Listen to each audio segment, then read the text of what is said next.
So because of the obvious and apparentness of everything that is, the Creator seemed necessary.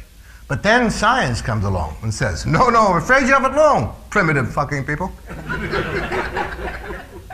Look at all we've given you. Electric light, radio, flavored douche. If you want your crotch to smell like a drum of Schmucker's jam, we've got it. Why you want that, I don't know. Perhaps in your personal reality, you live on a slice of toast. I am very pleased in the Media Funhouse this week to be talking to he's been described as a comedian's comedian. He is Mr. Chris Rush. He's doing work here at the 45 Bleecker Street Theater. This is kind of a workshop that you're doing currently. It is kind of, yeah, well, what it is about a 75% finished work. But since it's about the meaning of life, the nature of God, and what reality is about, it may be an ongoing work for a while. Look how long the Franciscans pushed it. Well, that segues into one of the first questions I wanted to ask you. Mr. Rush has had an amazing career. We're going to go try to hit the highlights here, back from the 1970s onwards.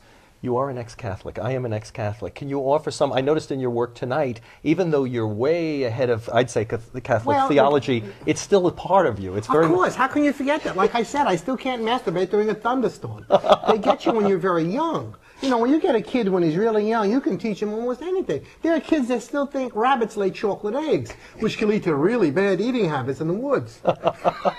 You know, when they get you young, they mold you. Of course, like most, I don't want to put down the Catholic Church, but let me put down the Catholic Church. Why not? Okay? We like that, right? Their paradigm of what reality is too hung up on guilt and hypocrisy. So I walked away from that.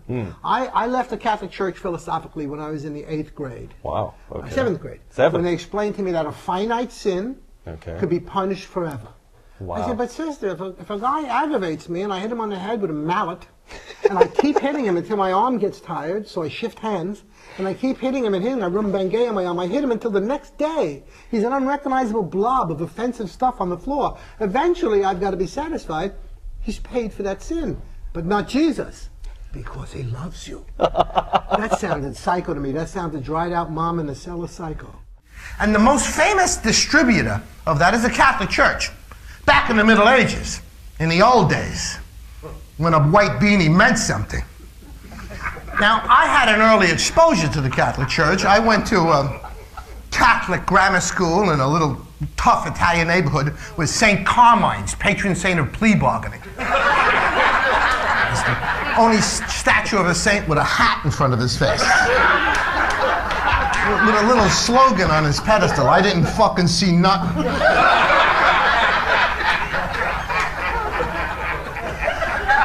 And we had, you know, I was on that train yesterday, I saw a nun.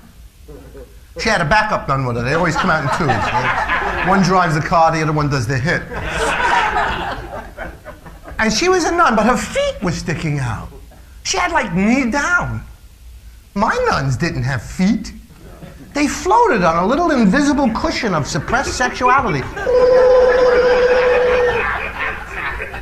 So I had big philosophical problems with them, and I abandoned them. Wow. And I was, for many years, very close friends with George Carlin, who abandoned them with an enormous passion.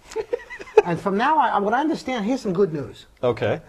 The Catholic membership is down in this country. Oh, that's good news. One number that's up is really impressive. The amount of people who believe in a God, I don't mean an old man with a beard whose son was a carpenter who had an accident with woods and nails, but an entity larger than ourselves that is in its essence pure creativity and joy and love that creates everything. In other words, a lot of people are spiritual, less people are religious, because that's really good. Okay. When was the last time somebody walked into a pizzeria with explosives on and said, the very fact of being is good, and blew themselves up? No, it's always got to be, you know, a God's name and then a detonation. Yeah. As you can see, Mr. Rush's act is comedy.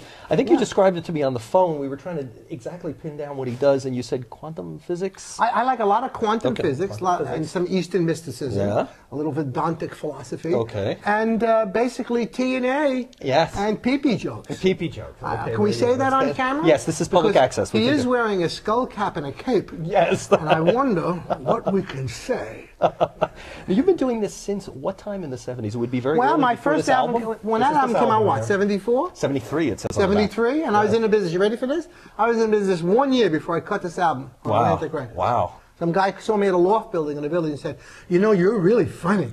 You sound like that hairy guy called George Carlin." And I cut this album on Atlantic Records way back then. Wow. And the thing about this album, I re-listened to it the other night. That album is iconic now. Yeah, I mean, it's been re-released on CD. You're going to have it on iTunes. It's coming out as a download and CD, and it was supposed to be re-released already, but they're arguing over money, which is a good sign. Okay. I hope you get the money. And they I don't get some of the money. I don't get a lot. Okay. I get about enough to buy if this was way back in the 1800s, I could avoid one small, mildly retarded slave. Oh, okay. Not enough to have a large plantation, et cetera, et cetera. I have to ask you, because we had a very select audience tonight, and they were into what you were doing. They definitely got what you were doing. Did you see the guy raising his hand? We had now, he was a Rupert Sheldrake freak. Yes. A man who has Explain what that is to our an viewers. esoteric theory about how information travels in an invisible field across the planet and how there's a giant universal mind. It's now getting proved by regular science. But to have a guy go crazy over Rupert Sheldrake, that's an esoteric group. I know. That really is. Now, how would that differ from the obvious 70s? Mr. Rush was branded, for better or worse, you were branded sort of a drug, a stoner comedian at that time. They branded me, they branded George for a long time. Yes. They branded a lot of people because we mentioned the incredible inequities and ridiculous fictions involving the decriminalization of marijuana. On this album that's on your lap right now, Getting Warm, yes.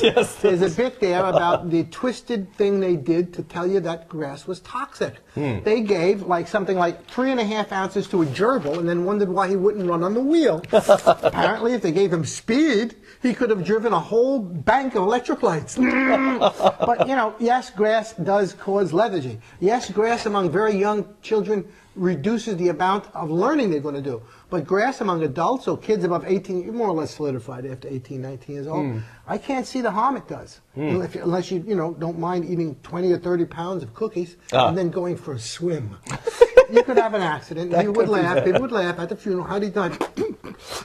No respect there. But it's probably not that harmful. Obama will never legalize it. Because when it was criminalized, a guy named Anslinger criminalized marijuana by equating it to racism. Mexicans and blacks go mad from it. They want to rape white women. Well, they'll stop dancing around the hut just to rape little Becky if they smoke that evil weed. And they put a huge amount of money and invented the beginning of the Drug Enforcement Agency. And you see how well that war on drugs is doing, right? Yes. I don't think you could move more than 5 inches without finding an illegal drug here. And now a lot of the kids are doing legal drugs. They're getting high in prescription drugs. The big one among kids now, I hear, is Xanax. Xanax, right, yeah. Which mellows things up. An arrow. What the hell? I can hang my coat on it. I have Xanax in me. New York City water has 53 psychoactive chemicals. Jersey has 21. If you mix them both, you can die in minutes. That's just give them a glass of natural water. highs. They're natural highs now. Natural high, but it's because people are passing it into the water system. I don't think we were intended to drink antipsychotic, antispasmodic, and mood-altering drugs in our water. You got to pay for that stuff, or at least look for the right mushroom. Right. Not just get it right out of the stream. Wow. Well, the Indians would have put more face paint on.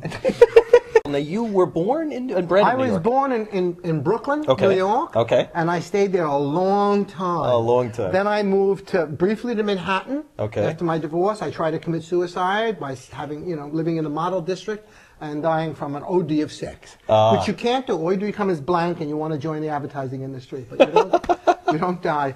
And then I lived the rest of my life in Queens, which I live now in Forest Hills, and I love it. Wow, Forest Hills. I'm from Jackson Heights. It has neighborhoods with actual people. Yes, in it. my God. I love it. Yeah.